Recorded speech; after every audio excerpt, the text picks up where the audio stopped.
And we're live. Welcome to our homebuyer seminar. I'm Bill Gross, at Bill Gross Probate on social media, along with my friend and colleague, Patricia Castillo. and Patricia. Back to two of us. We used to have a running mate, but we were abandoned, but we're not letting that slow us down. We're still working hard, helping people. I'm busier than ever. Yeah. I don't know what's going on, but I got all kinds of people calling me and leads and appointments and stuff. What's the real estate market doing for you? What do you see right now? I mean, I'm busy as well. I closed 2 escrows today. Took a listing. Whoa. I know. Close to today, not close to this week, not to in February, close to, and you said it so nonchalant, like, yeah, close to today, like, I'm, 1 or 2 tomorrow, whatever. Yeah, I mean, it's, pretty much in line with what I've been keeping up with in the real estate market, right? Good A for lot you. of when the rates went down towards the ending of the year, mortgage applications started, the first week of January, we heard that mortgage applications had increased. And it's true because people were starting to get under contract November and December so they can close January, February. So I closed, a couple of escrows last month. I closed 2 today. I took a listing yesterday in Norwalk, and Whew. it's busy, I can say.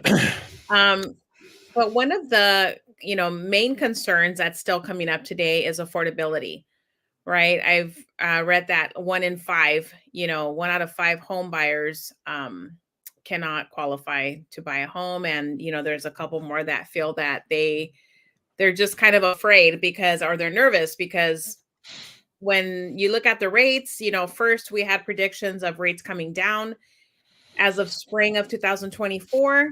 Now, Fannie Mae just released their housing forecast for 2024 on February 23rd. And now they're stating that we should see 3 rate cuts this year. The first one starting in June, and that's coming directly from Fannie Mae. So the real estate market continues to change. It evolves. It's frustrating sometimes because we don't know what's going on. And we hear predictions that are coming directly from the sources at B, but they have to reevaluate as well, depending on what the economy is looking like, inflation, the labor market.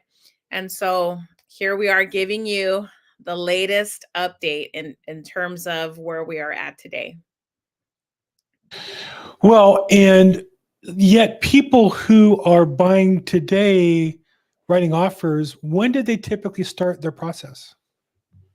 Yeah. Oh, months back. I mean, I have, and it depends, right? If you're an investor or if you're a first-time home buyer, typically first-time home buyers might start 6 months ago, maybe even 12 months ago. If it's an investor, they're pretty much sophisticated and savvy with the entire process. If the numbers work, they can write an offer and close in 2 weeks. And that's one of the escrows that I closed today. We opened escrow 2 weeks ago and closed today. But that was an Whoa. You opened escrow 2 weeks ago and closed today. Yes, it was a all cash deal in the Valley. Look at you. Look at this. Yeah. So, I mean, it just depends who the buyer is, right? Yeah, and what their goals are. Yeah. And what I learned today, and it's so important to network in any business that you're in, any profession. But today I was talking to a lender. They have a partnership. I might have him, going to see if he has time to get on this call with us because I think the information was just really, really appealing, especially for buyers that are concerned about affordability. And so this lender, they initiate the loan, they close the loan, and then they have a partnership with Chase. And Chase ends up servicing the loan. But what really intrigued me was that they offer an overall lower cost for the buyer, whether they're first-time buyers or repeat buyers. These are conventional loan programs, and they'll save about 1.5% overall off the, right now rates are about 7.15% for an average 30-year fixed. So the rates that they're offering are under 6.5%. And what's the criteria to get the loan? Yeah, and they're not FHA. So you have to have a FICO score of over 620. There's no income ceiling. So some of these loan programs have income restrictions. This one does not. One of the other requirements is that it has to be owner occupied.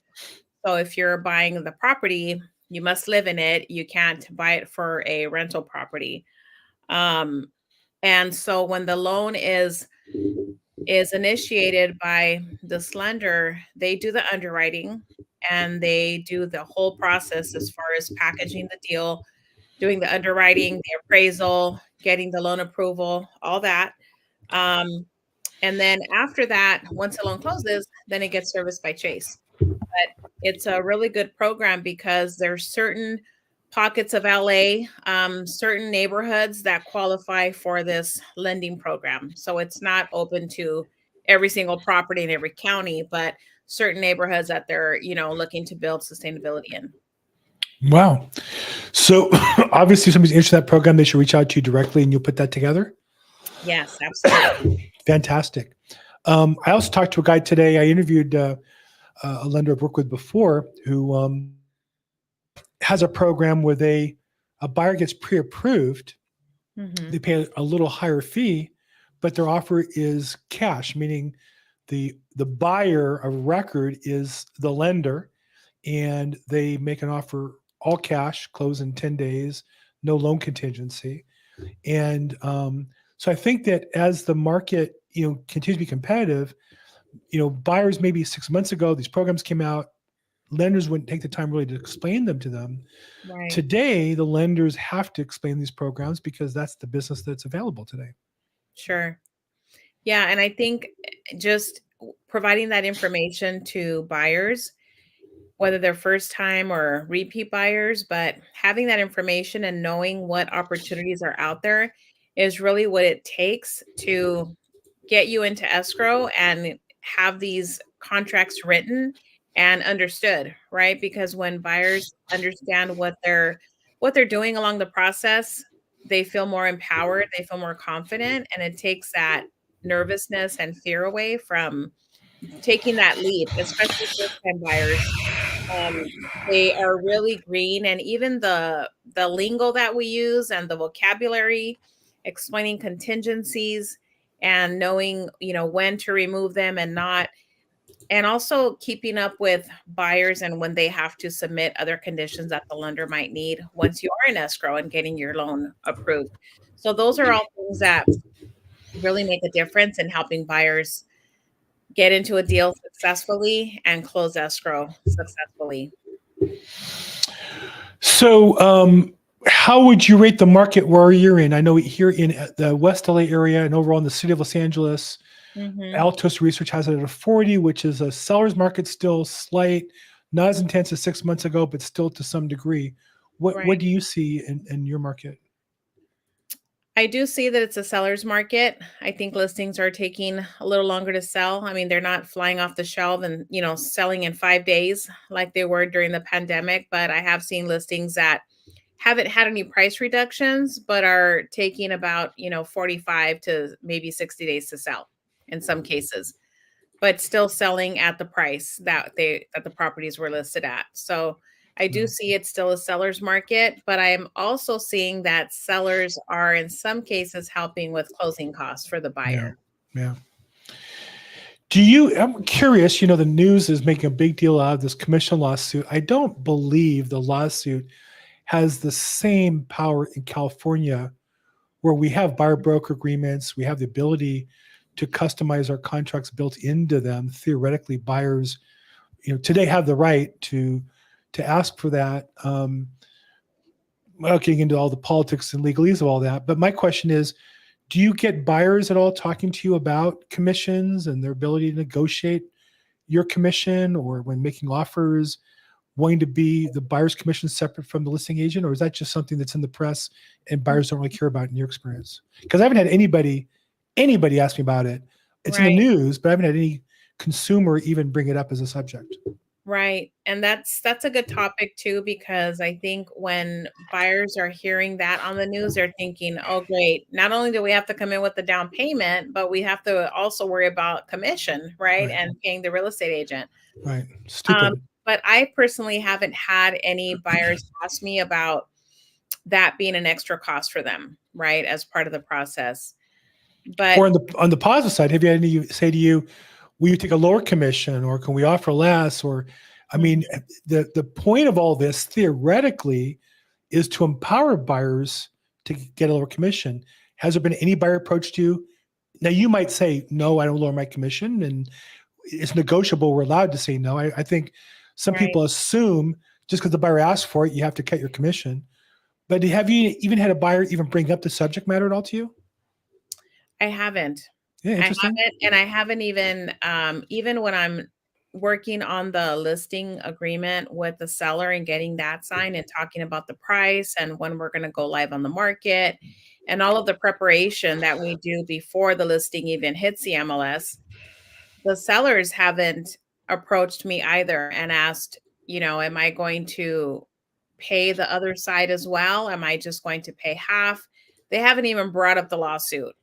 And Is what it I'm seeing interesting? in the local market too is when I'm searching for properties, all the listings have a commission on the buyer side as well. I Yeah. haven't seen any listings that say zero or that say a dollar, that, are pointing to no commission being paid to the buyer's agent. I just don't see how that serves the buyer. I think of the whole experience, the one with the least experience, most commonly, not always, is the buyer, right? The seller theoretically owns a property, they probably bought it. Right. And now trade-up buyers, they have a house they're selling, they're buying another house. So Mhm. that's part of it. But it just seems to me that and experienced investors, they either work a deal with their own people or they know they're going to pay the commission they're going to pay. So it's really, there's this fantasy that there's some group I think that's going to benefit. I don't see buyers negotiating buyer's agents successfully lowering the commission and as a result getting the same or better service. The opposite. I think it's just creates some Right. sort of a mess. So anyhow, it's curious. Yeah, and Okay. I think it also creates a form of vulnerability for the buyers because if they're having to work with the listing agent and the listing agent ends up representing the buyers, their their dedication and loyalty is to the seller, right? So if and they're advocating for the seller. So if the same agent is going to be representing the buyer, and you have a first time buyer, that could create some vulnerability there for the buyer because they're very green, they're inexperienced, and they're putting all their trust into the listing agent, right? So, in my case, I've represented both sides before, but I don't like it. yeah, it is it does get a little hairy sometimes, so I will often, with a sophisticated buyer, say, I'm not representing you. I'm going to just represent the seller and have them sign as a form. We have them say they acknowledge that I'm not representing them. Mhm. And they don't get the benefit of me fighting for them because I can't. I already signed a contract with my seller saying I'm going to get every dollar I can and rope the buyer in and tie him down for you. How can I turn around to Right. say to the buyer, oh, yeah, I'm going to get you the best price. I'm going to negotiate down the price for you. How could I do Right. that? So I Yes. don't like to at all. And on some occasions, and I've had buyers approach me saying, we don't want to pay a commission. We want you to represent us. And I say, fine. In my listing contract, then I go to the seller and say, look, there's no buyer's agent. I'm entitled to the full whatever it is. But you Mhm. know what? It's a little less work for me. So I'll they found the property. I'll, lower the commission a little bit. I'll make more but it doesn't work out for the buyer. They're going to pay the same price. It just never works out. Right. I don't see it. Okay. So here we are, end of February, 2 months down, 10 to go. New Year is behind us. The Super Bowl's behind us. President's Day behind us. Whatever. Martin Luther King Day behind us. This is like, President's Day. it's Yeah, time to roll, baby. You closed 2 escrows today. You're not waiting for the year to start. I Where do you did. see the market this year? What's 2024 going to look like through Patricia Castillo's eyes? I feel like it's definitely going to continue to be strong. And especially if the predictions are staying on track according to Fannie Mae and the rates start to drop in June, that's definitely going to, promote more buyers coming into the market and more listings as well. Sellers will be more um they'll be more excited about listing their home if they can get out of their mortgage and get into a lower rate mortgage as well. But yeah, I do see this year finishing off strong, just the way it started.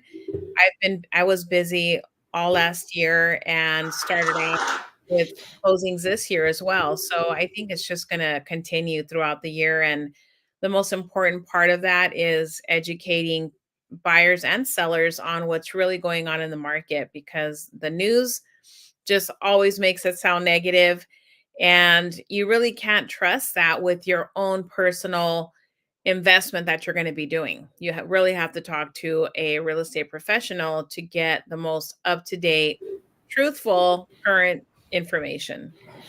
One more time, how many escrows did you close today? I closed 2 and I took a new listing. We're adding sound effects to our podcast, everybody.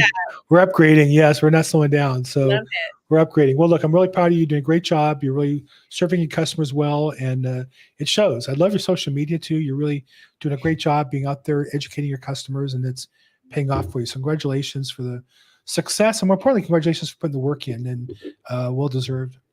Thank you so much. I appreciate your support, Bill. I think that's it for this week. I think there's a home buyer seminar wrap for February 28th, 2024.